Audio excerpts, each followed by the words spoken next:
Hello everyone, and welcome to the History of Byzantium, Episode 59, Why Did the Arabs Win? Part 4, The Conquest Society. Last time, we looked at some of the factors which led the Arabs to take over political control of the Fertile Crescent. It's still a mystery how exactly the armies were formed which could topple both the Byzantines and the Sassanids within such a short space of time. Once victorious, though, we are on firmer ground in understanding how the Arabs kept winning. You already know the narrative from a Roman perspective, so let's just briefly add the Sassanid side of the story.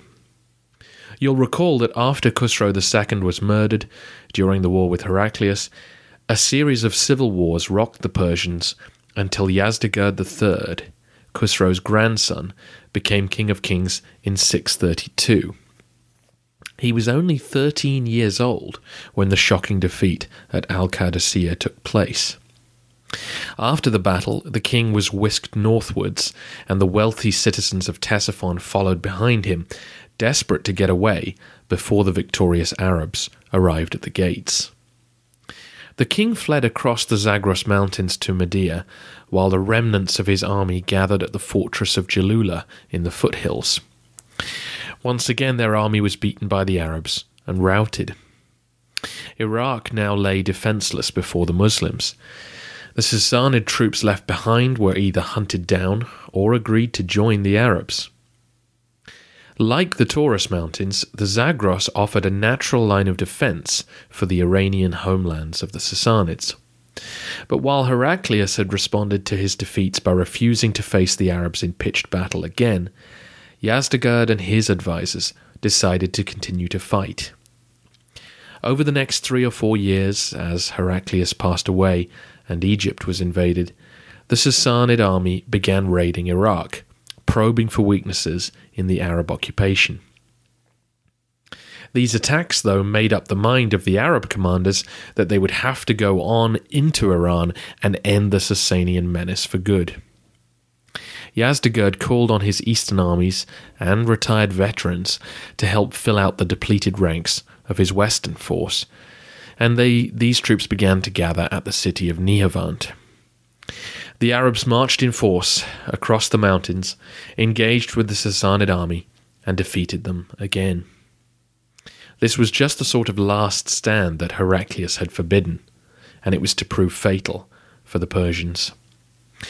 Like the Romans, their field armies were at a low ebb after the Great War. Now that they had been crushed, Yazdegerd was forced to flee east and beg his regional governors for their support. However, the men and cash needed were not forthcoming, with some governors sensing which way the wind was blowing and preparing to cut deals with the Arabs. Across the next decade, while Constans II grew from a teenager to a man, safe inside the palace, Yazdegerd entered his 20s on the run. After losing faith in his own people for support, he sent messages to his neighbours, the Hephthalites and other Turkish tribes, desperately trying to form an alliance that could stop the Muslims. They could not be stopped, though, and slowly capturing strategic locations and making agreements with local power brokers, they closed in. Things came to a head in 651 in the eastern city of Merv. After falling out with the local governor, Yazdegerd was either assassinated or, as legend would have it, killed by a local miller. The miller didn't recognize his sovereign, but he did notice his purse.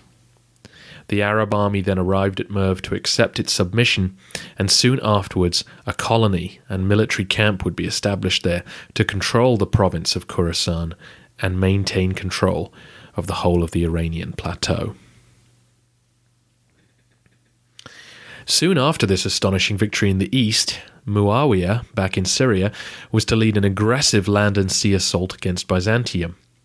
The death of the Caliph Uthman saved the Romans from further losses at that stage. But the important takeaway from these events is that only 14 years after the battles of Yarmouk and Al-Qadisiyah, the Arabs were able to march hundreds of miles east and west simultaneously. Whether you believe that these assaults were directed from Medina by the Caliph, or if you think that rival warlords were carrying out these invasions on their own initiative, it's still a hugely impressive achievement. This continued success after their initial victories was based on how the Arabs organized their newly won provinces. As you may know, the Arab conquerors didn't lay waste the lands they took over. Instead, they left the basic administrative structures of their provinces intact, including the local tax collectors. This is why, for example, in treaties with the Roman emperors, payments could be made in Byzantine coins. In Syria, Palestine, and Egypt, these coins would continue to be used for most of the century. The local farmers, smiths, and tanners would continue to pay what they owed to the same bureaucrats who had always collected their tax. In Persia, the same situation emerged. Meanwhile, the decision was made to settle the occupying armies in new garrison towns. We've already seen a few of these formed, including in Khorasan in Iran, Al-Karawan in what was to become Tunisia, and Al-Fustat in Egypt. Back in Mesopotamia, the new towns of Kufa and Basra were founded to house the armies of Iraq, and Mosul, on the northern border of Syria and Iraq, was another. These twin decisions, the maintenance of the existing bureaucracies and the settlement of the military in exclusive towns, was to have far-reaching consequences. For a start, it meant that soon after the victory at the Yarmouk, the Arab armies didn't need to attack local people and drag off their movable wealth anymore. Instead, they could expect their tribute delivered to their door with a smile. Not only did this free up the soldiers to continue campaigning, but it also helped attract new recruits. Clearly, once the initial victories were won, every able-bodied Arab man in the Near East was going to want a piece of the pie. But plundering can't go on forever, especially if the territory you were raiding had now become your property. The tax revenues now being delivered to the Arab commanders were what enabled them to keep control of the thousands of new migrants and prevent them from running amok. The Diwan, or register of those entitled to army pay, was a great tool to keep the Bedouin focused on the goal of maintaining the enormous prize that had been won. And it was an enormous prize. A series of rich provinces, organized specifically to fund a large army, was more valuable than a gold mine. When the Western Roman Empire fell, its tax system fell with it. The Franks and Goths didn't bother with traditional tax raising, and instead doled out the land to their followers. These men could then become self-sufficient and were less easy to conscript for military campaigns, which eventually limited the size and effectiveness of the German armies, something the Arabs had no problem with. This swift establishment of an organized and paid army prevented a Roman or Persian counterattack from being successful. A new power center had emerged to direct the energies of the Arabs. As the narrative hopefully made clear, the willingness of the new army to keep attacking Byzantium is what truly prevented the Romans from effectively responding or reorganizing. If Constans II had been given 30 years of peace to gather his strength, then perhaps a strong response would have come. But the ruthless aggression of Muawiyah kept the empire on the defensive and in relative disarray. In Persia, of course, the results were even more spectacular. I should add that the Arabs did seize some land for themselves, but in the Roman provinces they initially limited themselves to taking over the imperial estates and some church land. This allowed them to leave a lot of private property in the hands of local people. And that brings us to the second great benefit of how the Arabs conquered. By keeping the provincial bureaucracies in place, the Arabs positively encouraged the local populations to peacefully accept the conquests.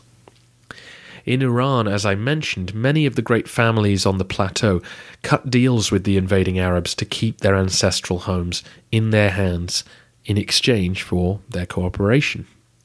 Whole units of the Sassanid army did likewise, recognizing that further resistance was futile and that submission would preserve their status and pay. Over in Romania, the Sassanids themselves had already laid the groundwork for the population's acceptance of new rulers. Imagine you were a mid-level bureaucrat in Damascus who turned 20 in, say, 605 AD.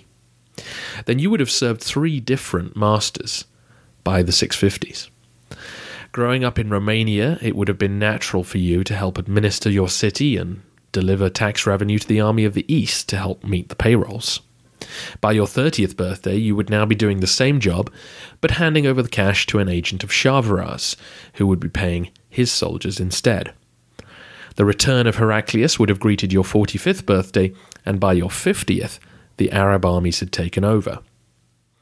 At this point, I can imagine you're thoroughly relieved to discover that you still have a job, that it's the same job, and that your new overseers are taking a largely hands-off approach. Their troops are usually on campaign or in their own camps and not marching aggressively through the streets.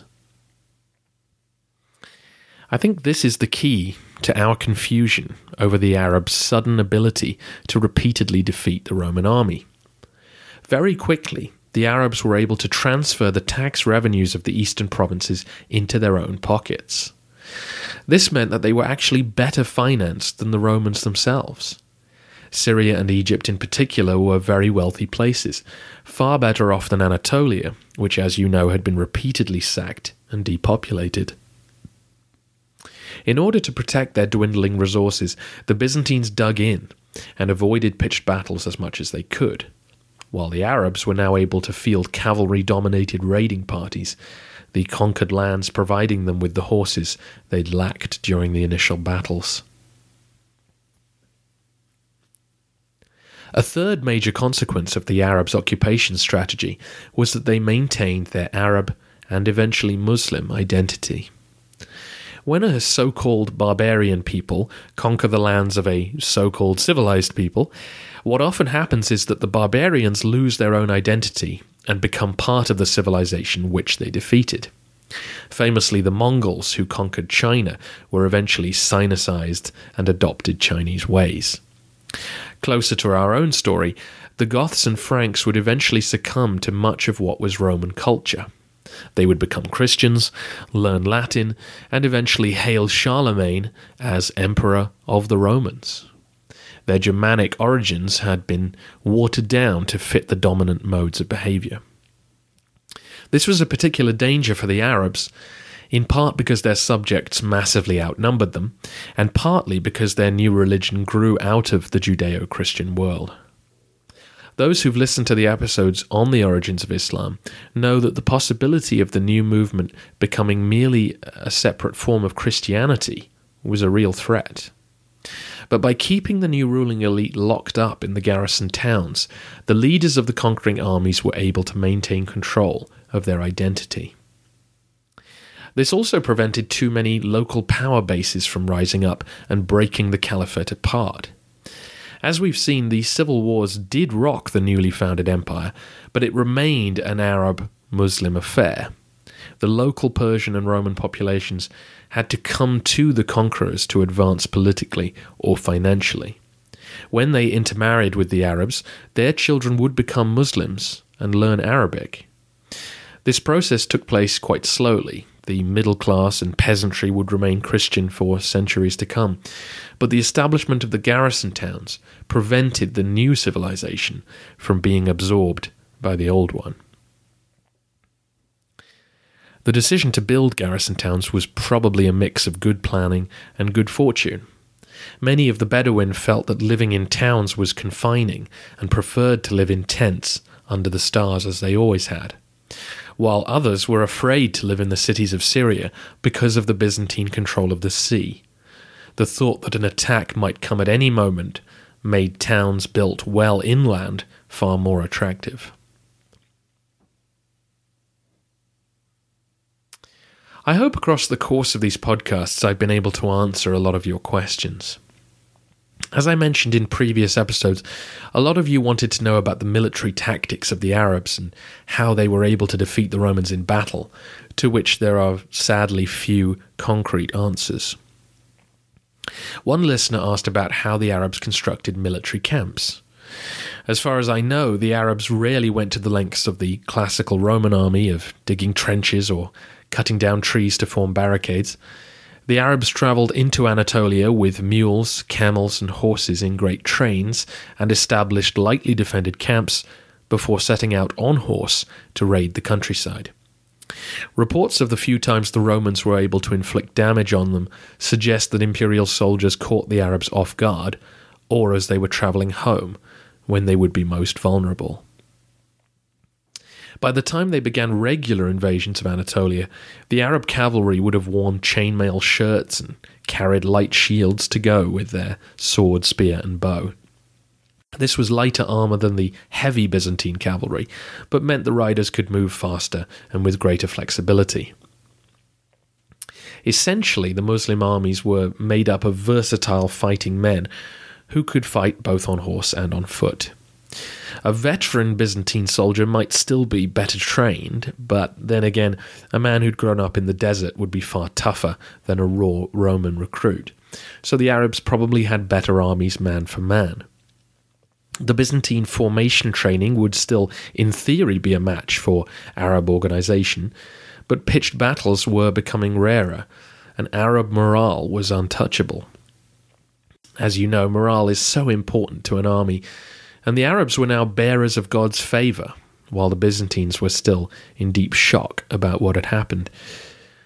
The Arabs now, of course, had a far larger empire to draw from when looking for new recruits, another advantage, though they did, of course, inherit more fronts to deal with. Listener AX probes around this question, asking, at what point can we estimate that the Muslim armies began to outnumber the Byzantines, or did they have numerical superiority from the start? The best estimates we have suggest that the Byzantines and the Sassanids outnumbered the Arabs in the famous battles. There's nothing implausible about that, even if the Arab historians grossly exaggerate the disparity. The reality is that the Bedouin population of Arabia was always smaller than the settled populations of Syria or Iraq. But of course the damage done in the Great War meant both imperial militaries were at low points. It seems likely that once the Arabs crossed the mountains, either the Taurus or the Zagros, for those campaigns they would have had armies of comparable size to their enemies, and as the century wore on, the Arab raiding forces would have increased in size significantly. Listener GT went very specific on this, asking how many Arab settlers there were altogether compared to the Roman population. He also quoted the ancient historians on the numbers that they claim took part in the conquest. The reality is we have no idea how many Arabs there were. We just know practically that Syria and Iraq support far larger populations than Saudi Arabia does. And that was true then, even if the plague kept emptying the cities. But as I've demonstrated on these episodes, it's the numbers of experienced soldiers that matter when it comes to deciding war. And, of course, as we've seen today, it's the smart administrative and military decisions which allowed the smaller population of Arabs to dominate the peoples they'd conquered. You should definitely not take the figures given by ancient historians as definitively accurate. Any good modern book on the subject will give you better guesswork on what numbers might have been like. As for the total population, in episode 39 I gave the very rough estimate of 14 million people living in the Roman East, and that won't have changed a huge amount by 700. One area we haven't talked much about is the sea. It wasn't just on land that the Arabs suddenly matched the Romans. Listener JB asked about the Caliphate's navy. Who built the ships and how did they know how to make warships? Where did the immense knowledge needed to create a war fleet come from? It's a very good question, and the answer is that the conquered Roman populations built and manned the Caliphate's fleets. This is not to say that there were no Arab seafarers. There were, and when traversing the deserts at night, the Bedouin would use the stars as reference points for their movements, which was certainly a transferable skill once they were on deck. However, the large fleets which Muawiyah ordered were constructed in the shipyards of Syria and Alexandria. The men building and manning them were Christians who had worked on the docks for most of their lives. This, of course, raises the question of why they would cooperate with enemies of their faith, or at least cooperate knowing that their target was the empire. Those who've listened to the episodes on the origins of Islam will know something more about the former point. As for the latter, the alienation of the Monophysite community is often pointed to as a potential explanation. And certainly many down in Egypt had no particular reason to love the heretical emperors who had sent militant bishops to persecute them. And now that the grain fleets no longer had to trek to Constantinople, some men may have been set free from a dull and unprofitable career. But really, I don't think we need to look far beyond the sketch I outlined about the administrator in Damascus. These men had spent their lives learning a skill. That skill earned the money which fed their families. The Caliph says he wants a fleet, let's build him a fleet. The Arabs had made no moves to persecute Christians, so why would Emperor Muawiyah be any worse than Constans II? We should never forget that we can look at the whole empire on a map and see the significance of events far away, whereas people on the ground are working from one meal to the next, and not always concerned with such things. This is, of course, another part of the answer as to how the Arabs kept winning. Like all great conquering armies, the Arabs incorporated other peoples into their forces. The Romans had demanded auxiliary troops, and then federate troops from their neighbours to fight alongside them. Now the Arabs would employ local Christians to help with their campaigns. Within the narrative, we saw them co-opt Slavic deserters to their cause and make alliances with the Armenians so that they would fight alongside them as well. Not to mention the men who would help drive the mules, or act as servants for the cavalry, or man the supply stations on the routes into Anatolia. It's very likely that the men or women doing these jobs were local Christians who needed the money.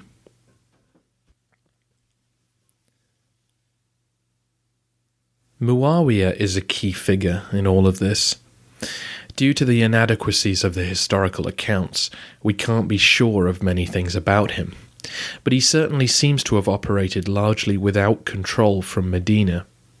He was quick to begin building a coalition of support for himself and his regime in and around Syria. He was fortunate to become governor there because he inherited the largest population of Arab warriors. After the initial conquests, more Arabs seem to have settled in Syria than Iraq, and the former Ghassanid-led tribes were well established in the area. Rather than exclude these Christians from the new regime, Muawiyah went out of his way to build relationships with the former imperial troops and make them feel an equal part of the new venture. Not only did they benefit from the tax revenues, but Muawiyah, as you know, insisted on annual campaigning. This had multiple benefits. It kept the Romans on the back foot, it maintained his army as the premier military force in the region, and it brought back booty every summer, which was a great boost to the economy, to the unity of the tribes, and to recruitment. At this stage, the tribe was still the basic organizing unit of the Arab armies. The familiarity and loyalty to one another must have played a part in the military success which followed. Muawiyah was also a fine general as well as administrator.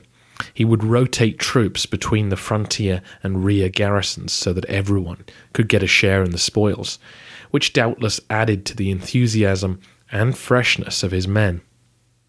Listener AF wanted to know what the true motives of the conquerors might have been, and certainly plunder and a well-paid job in the army rapidly became major motivations, alongside the religious and national enthusiasm that had been stirred up by these military victories.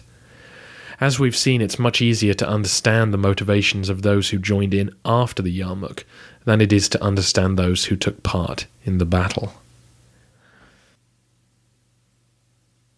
Listener T asked about the way the Arabs ruled their territories, and even made the same comparison to how the Goths and Vandals ruled the provinces of the Roman West.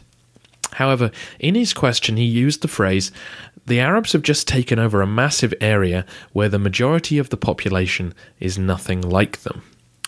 I'm not trying to single you out at all, but I think we all need to understand that the Arabs were not very alien to the populations in the Roman provinces. As we've already discussed, many Arabs lived in Syria and Mesopotamia, and was certainly a very familiar sight. Before Muhammad appeared, the majority of Ghassanid and Lakhmid-affiliated tribes were Christians, and it seems likely that many of them kept on being more Christian than Muslim, as we now understand that term, for many decades. The Arab conquerors were thoroughly familiar figures to the conquered people, and in some cases not an unwelcome sight. You should definitely not have in your mind the image of turbans, burqas and flowing robes on one side, and togas, sandals and laurel wreaths on the other. These were people who lived side by side. It was a violent changing of the guard, but more similar to the German takeover of the Western Empire than of the Huns or Mongols appearing like aliens descending on the earth. That brings us almost to the end of the question, why did the Arabs win? I know some of you would prefer a more straightforward answer than a 4 or 5 part sprawling exploration of the situation, but the reality is we don't have the sources available to give straightforward answers.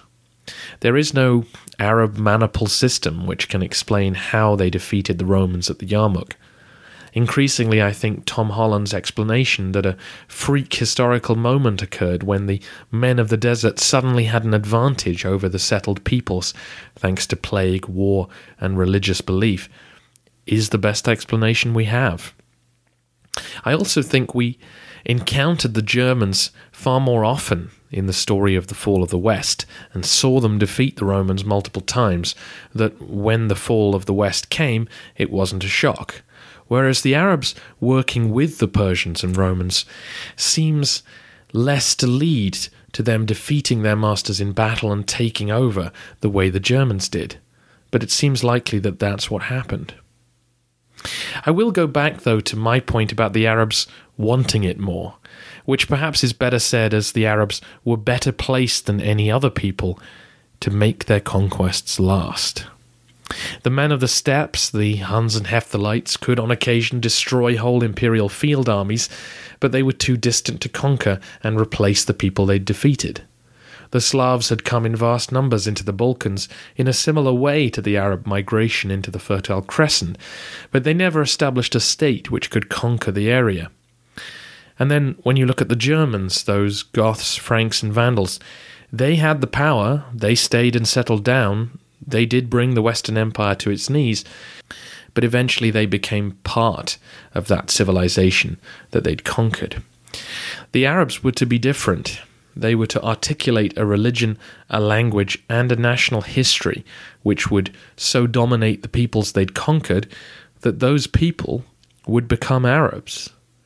Slowly over time, the populations of Syria, Iraq, and Egypt would become like their new masters and adopt their identity. That's what would ultimately transform those brilliant military conquests into a permanent change of civilization. Part of what aided that process, according to historian Patricia Crone, is the ancientness and homogeneity of the Arabs. As a people, they'd been around since biblical times and had a shared history on their own peninsula and an understanding of their past which other peoples didn't have.